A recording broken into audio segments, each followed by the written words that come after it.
Singer కల్పన గారి కోసం మనందరికీ ప్రత్యేకమైన పరిచయం అవసరం లేదు. ఎన్నో సినిమాలకు తన చక్కని గాయంతో పాటలు పాడి తనకంటూ మంచి గుర్తింపు సంపాదించుకుంది.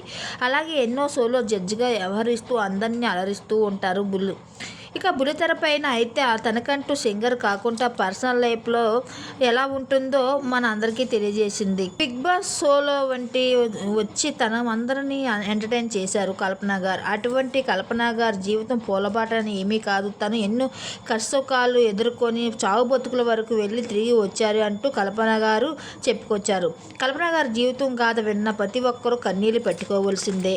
ఒకప్పుడు సింగర్గా సక్సెస్ అవ్వకముందు చావు అంచుల వరకు వెళ్ళినప్పుడు చిత్ర గారు తనకి జీవిత విలువ తెలియజేసినట్లుగా కల్పన గారు ఒక షోలో తెలియజేసుకుంటూ వచ్చారు. ఇక చావు బతుకులు అన్నది ప్రతి ఒక్కరి జీవితంలో కామన్ కావచ్చు, కానీ కష్ట సుఖాలను ఎదుర్కొనేటప్పుడు సక్సెస్ మన జీవితంలో వస్తుంది అంటూ తెలియజేశారు. ఇక జీవితం అంటే ఏమిటో చిత్ర గారి ఫేస్లోకి వచ్చి కల్పన గారు కూడా వచ్చి తెలియజేశారు.